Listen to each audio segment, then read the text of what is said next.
talking about? Right now, if you look at the planet, it's never had 7 billion people. No matter how many wars and famines, Absolutely. It's a consistent number, and that's for a reason. So 20, maybe 30% came in the 40s, indigo. On the end of that was the 60s, where indigos but went into rainbow. What is the difference? Well, the rainbows that came in to do nothing. Yeah. Yeah. Oh, well. They came in, their presence, because they're different. They are different. They're peaceful. They want to create stuff, and they have problems with the grandparents and the parents and but they're here just to be. They were anchoring light, because it's love. When you hear people say, "Oh, I don't love him anymore, I fell out of love," it's no way, because we're all one. You can never separate from the source. And so the percentage became like about 60 or 70%. And now, 100%. We are billions. And the only way that we could stop the destruction that we kept hearing about in this, like you say, the Sanskrit scripts, and is to have been born on the planet. That's the only way we could come, because it's a universal law, and everybody is looking in the universe.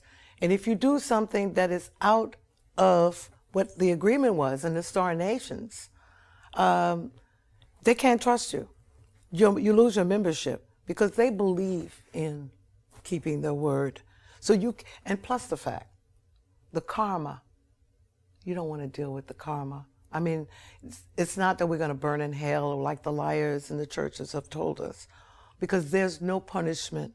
But the karma, if you can turn it to dharma before the ascension, is better. However, they have said that this time some karma will be eradicated, but you have to work on the big parts that must be done. Because, I mean, what sense would it make for you to go into a fifth dimension, the new Earth? And they already mentioned in CNN that the planet had moved into our solar system. So I don't know, people missed also Bush saying that Iraq had nothing to do with 9/11. So, and the soldiers are still over there. So I can see people miss the planet moving into the solar system, But why would you take people who are sheepo and sleepo and bring them somewhere else to make another mess? And see, what people don't understand on this earth is that when you do nuclear war and you blow up stuff, it affects the universe, even though people here think that they're the only humanoids. They affect other planets. Some beings have lost their planets. They have nowhere to go back to.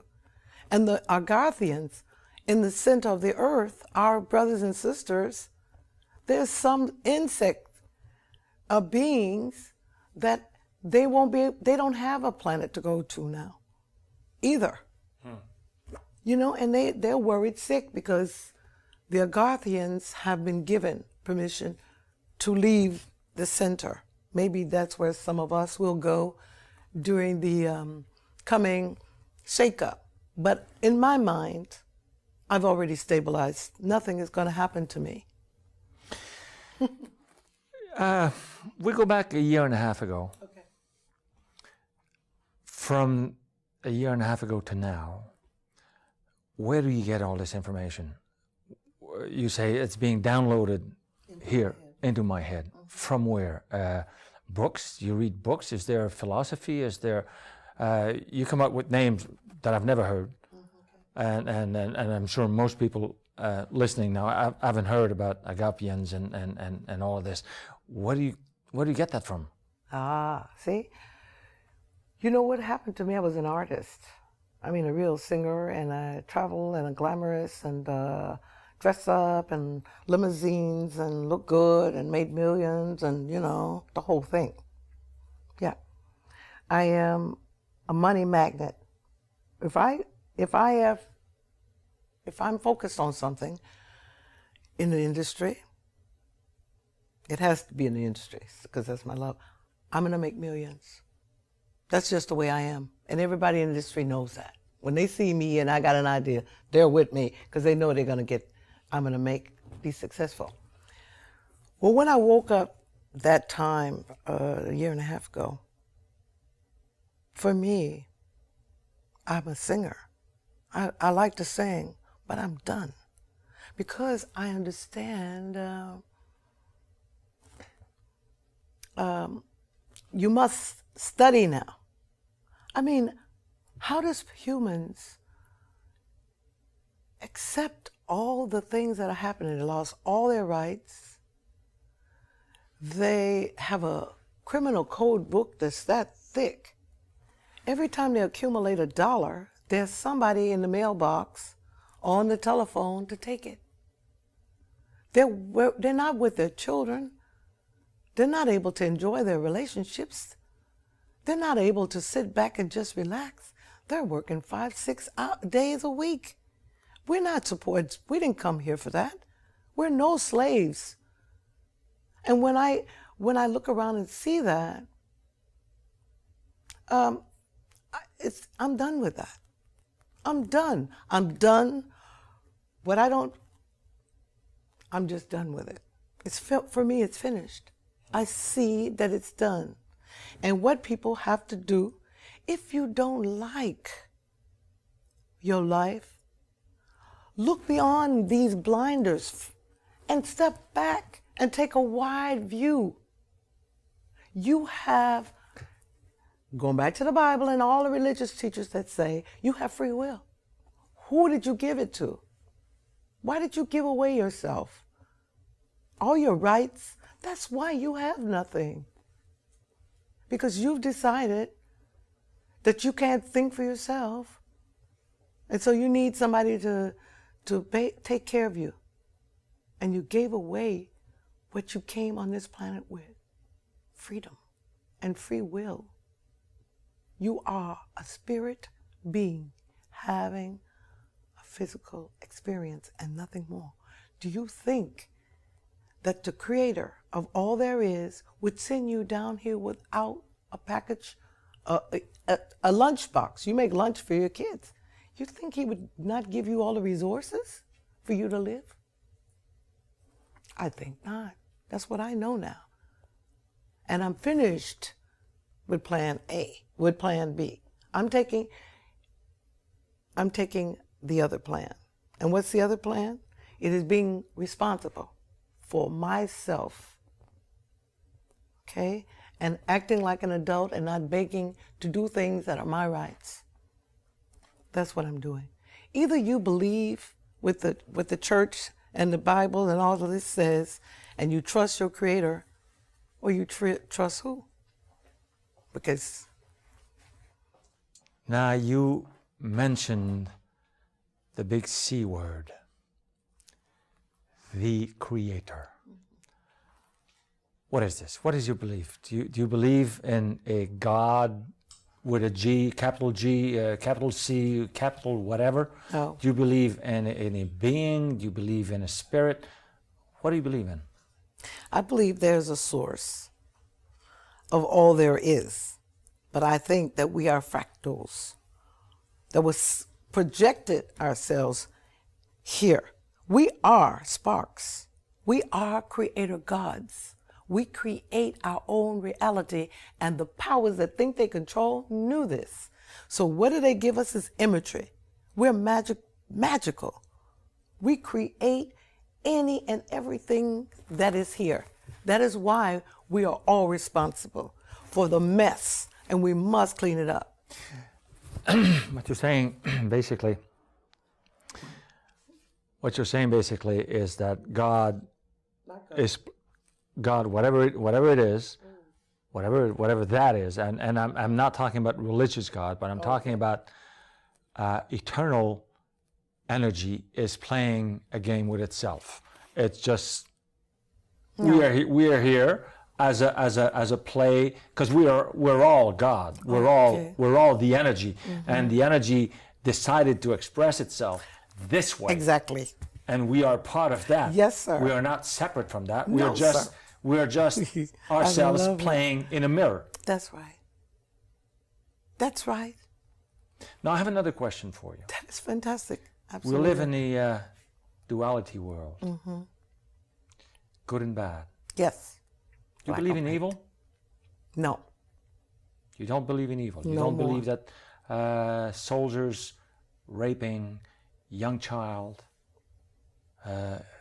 in some foreign countries, you don't believe that it's a manifestation of evil, or women being raped, or being exploited, or you don't believe that it's a manifestation of evil. What is it then? It is their life plan. Some people came here to starve to death experience. Some people came here, they just were born and then they leave. We're not allowed, we're asked not to judge each person's life plan. So evil is, now we're judging. Then if evil doesn't exist, and I can see your point, then good doesn't exist either. Absolutely. Because it's a duality world. Absolutely. So what is. What is, that's it. Absolutely. No good, no evil. That's right. No security, no insecurity. That's right. We are. I am. That's it. And we're all on a different timeline. Everything that ever happened now is absolutely now. See, we've been taught to think 1, 2, 3. Oh, they got us. You have to give them a, they really work that thing, man. But even they, it's rough for them too to play the role they're playing. The cabal. Let's go back 2 questions before. All right. If all we are is God playing mirror with himself, they are also part of that game. Absolutely. Yes. So it's all within one concept of good and evil, and they and us, and it's all one thing. Exactly. Because we're they and they are us. That's it. There is, and I tell you, in the end, they said the party, when we walk out of here, because we're going to make it. We've already made it. When we go out of here, it's going to be a party and a half. I do not want to miss it. So all these concepts, I've been looking at them very carefully, and I would advise my own brothers and sisters to do the same. This is not it. This is not all there is. This, what you think you're looking at, is a whole lot of other stuff going on, and you got to get beyond it because you're responsible for your contract. Oh, yeah. But that's it. Will you be held accountable? And by whom? Well, they said that because this is a very unique situation. Like I said, there's never been 7 billion people on the planet. And if you can understand the concept that first, we're not the only people, not the only beings in the universe, regardless to what we've been taught and what we would like to believe. There are other beings that our actions affect. So they're like, look, that school, we're tired of it because dangerous stuff happens. The cabal takes it to the limit, and then they blow themselves up, and then our planets change in the universe. A couple of planets sheared off the top of them. In fact, they claim that when we talk about the flood and Noah, actually it was a planet called Moldak. On this earth, there was only fresh water, and when that planet was destroyed, that was during the Sodom and Gomorrah. That was nuclear weapons, nuclear warheads. And that planet was destroyed, and all that salt water came down. All the creatures that was in the salt water ended up on planet Earth. We never had salt water here. Deep. Excuse me. So